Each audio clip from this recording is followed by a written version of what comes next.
Quem é que escolhe, capacita, envia e dirige o cristão? Atos capítulo 14. Comentário de Emaro Persona. É interessante que aqui eles completam o caminho. Isso, capítulo 13, eles partiram de Antioquia e nos últimos versículos desse capítulo 14, versículo 26, dali navegaram para Antioquia, onde tinham sido recomendados a graça de Deus para a obra que já haviam cumprido, ou seja, missão cumprida. Eles fizeram essa volta e terminaram isso no ponto de partida, com a missão cumprida, porque eles tinham sido encomendados ou recomendados à graça de Deus para essa obra. E isso nós vemos que estava acima deles e acima da capacidade deles, tudo isso. Ali em Antioquia, no capítulo 13, eles tinham sido encomendados, no versículo 2, servindo eles ao Senhor e jejuando, disse o Espírito Santo: apartai-me a Barnabé e a Saulo para a obra a que os tenho chamado. Aqui não está algo do tipo, disse o pastor, apartai-me a Paulo, disse o líder de missões, o presidente de missões, diretor de missões. Não. O Espírito Santo disse a eles. Como que o Espírito Santo disse a eles? Eles ouviram a voz do Espírito Santo dizendo a eles. Eles tinham certeza de que eles não estavam fazendo algo que era uma decisão humana. E isso é importante entender, que nós também podemos ouvir a voz do Espírito Santo nos dirigindo através da sua palavra. Nós temos a palavra de Deus hoje, temos o Espírito Santo, e quando ele nos dirige, nós sabemos que é ele nos dirigindo. Ou não sabemos, ou às vezes achamos que é, mas é a nossa carne nos dirigindo.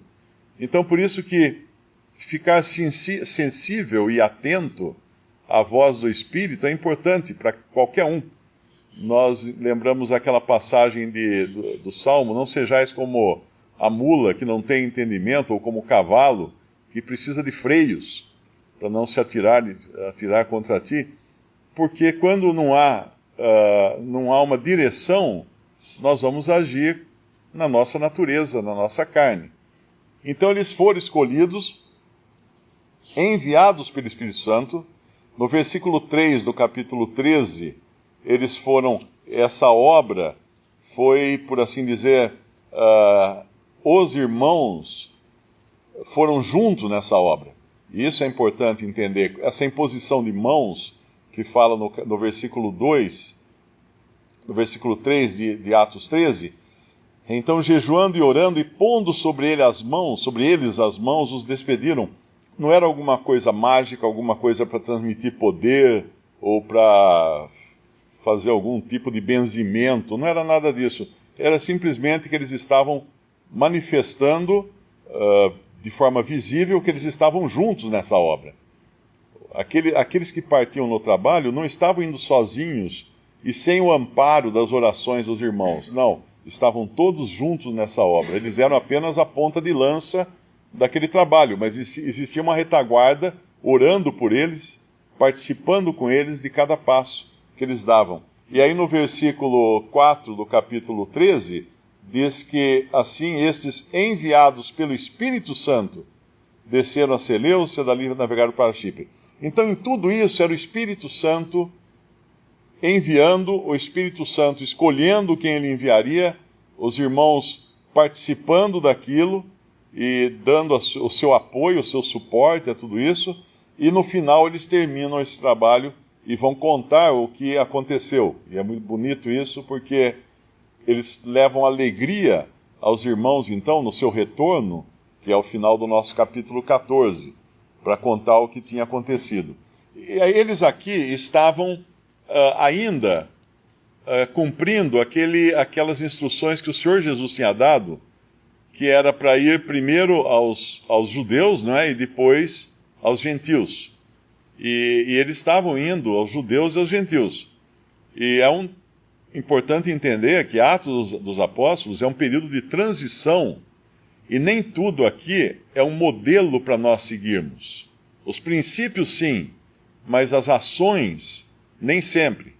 Então, por exemplo, eles entraram juntos na sinagoga dos judeus, no versículo 1 de Atos 14. Ah, então tá. Então é melhor. Então vamos entrar juntos no terreiro de Umbanda, vamos entrar juntos no centro espírita, vamos entrar juntos na igreja A, na igreja B, na igreja C, para levar o evangelho. Não, não é isso. De maneira alguma. Nós não estamos nesse caráter que eles estavam aqui. A palavra estava sendo, sim, empregada ainda aos judeus e aos gentios. E judeus e gentios se convertiam e eram agregados ao corpo de Cristo, acrescentados ao corpo de Cristo. Mas aqui, todo esse trabalho que nós vemos no capítulo 14, nós vemos no versículo 1, que eles entram na sinagoga dos judeus. Nós não vamos entrar na igreja da esquina para tentar convencê-los a sair de lá, de maneira alguma. Não é o trabalho de um cristão hoje fazer isso.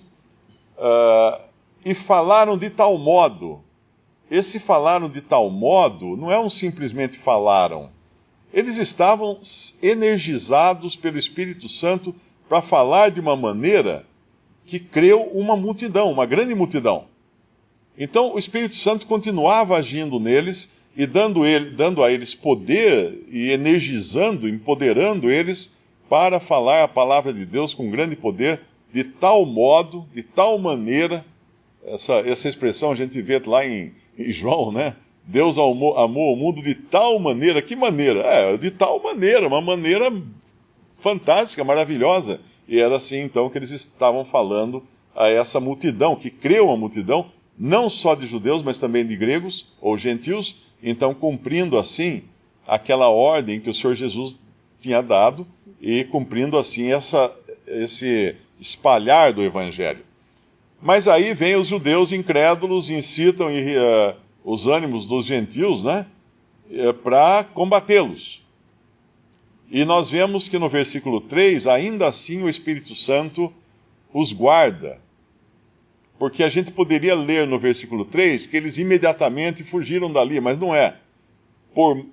Detiveram-se, pois, muito tempo, falando ousadamente.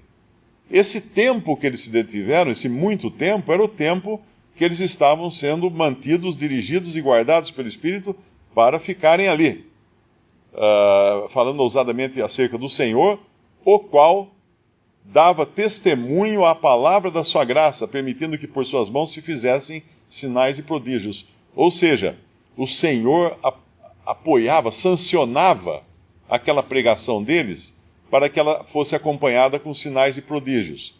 Por que hoje nós não vemos os sinais e prodígios? Porque não tem os judeus.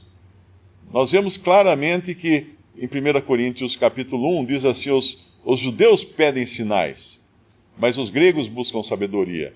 Então aqui era um período em que os sinais eram manifestados para convencimento dos judeus, e nós vemos depois que nem com isso eles foram convencidos, né? Mas era uma coisa que o Senhor estava dando, o Senhor permitia que se fizessem por mãos de Barnabé e Paulo esses sinais. E no versículo 4, então, já acontece um cisalhamento aqui da multidão, ela se divide, uns pelos judeus, outros pelos apóstolos, e aí há uma confusão no versículo 5, tanto dos judeus como dos gentios, e eles acabam precisando fugir. E essa fugida não é de medo de apanhar ou de... Eles estavam o tempo todo guiados pelo Espírito Santo, dirigidos pelo Espírito Santo. Eles não estavam ali defendendo reputação própria. Eles poderiam ali simplesmente falar assim, não, eu não vou fugir daqui porque eu sou mais homem, eu sou forte. Não, não tem nada de errado um cristão fugir quando ele percebe que é a hora de fugir. Assim funciona. Né? Ele não tem que defender reputação. Ele não tem que plantar o pé, marcar terreno para dizer que ele conquistou aquilo. Não. Eles estão guiados, como nós vimos desde a saída deles lá do capítulo 13, pelo Espírito Santo. Então eles fogem. Mas não é uma fuga para ficarem escondidos. Não, eles vão para outro lugar e pregar o evangelho nesse lugar. Tanto é que no versículo... eles vão para Listra e Derbe, eu não sei qual delas que é a cidade de Timóteo, e sabendo eles, fugiram para Listra e Derbe, cidades de Licaônia, para a província circunvizinha, e ali pregavam o Evangelho. E ali pregavam o Evangelho, porque era essa função para a qual eles saíram. Eles não saíram com outro objetivo, além de pregar o Evangelho. Mas nós vemos que o Evangelho, ele incomoda muita gente. Incomoda os judeus, incomoda os gentios, como nós vamos ver mais adiante, não é? Os pagãos acabariam também incomodados pelo Evangelho. E o interessante é que essa direção do Espírito é tão grande aqui, que Paulo sabia, no versículo 9, no versículo 8, estava sentado em Listra certo varão, leso dos pés, coxo desde o seu nascimento, o qual nunca tinha andado. Este ouviu falar Paulo, que fixando nele os olhos e vendo que tinha fé para ser curado, disse em voz alta: levanta-te direito sobre os teus pés. Ele saltou, ele não só levantou, ele saltou e andou. Faz lembrar aquela passagem que o Senhor Jesus cura um homem à beira de um poço, e ele diz, sabendo que aquele homem estava enfermo há não sei quantos anos, o Senhor Jesus então o amou, né? O Senhor Jesus o curou. Então isso é a direção do Espírito Santo. Ele dá conhecimento que a pessoa não poderia ter de outra maneira. Ele dá uma sensibilidade e um discernimento da situação que a pessoa não poderia ter de outra maneira. Porque ele percebe que esse homem tinha fé, né? Como é que ele vai saber que tinha fé? Porque ele está sendo guiado pelo Espírito. Ele não está ali sozinho andando nos seus próprios meios, nos seus próprios pés. Visite Respondi.com.br. Visite também 3minutos.net.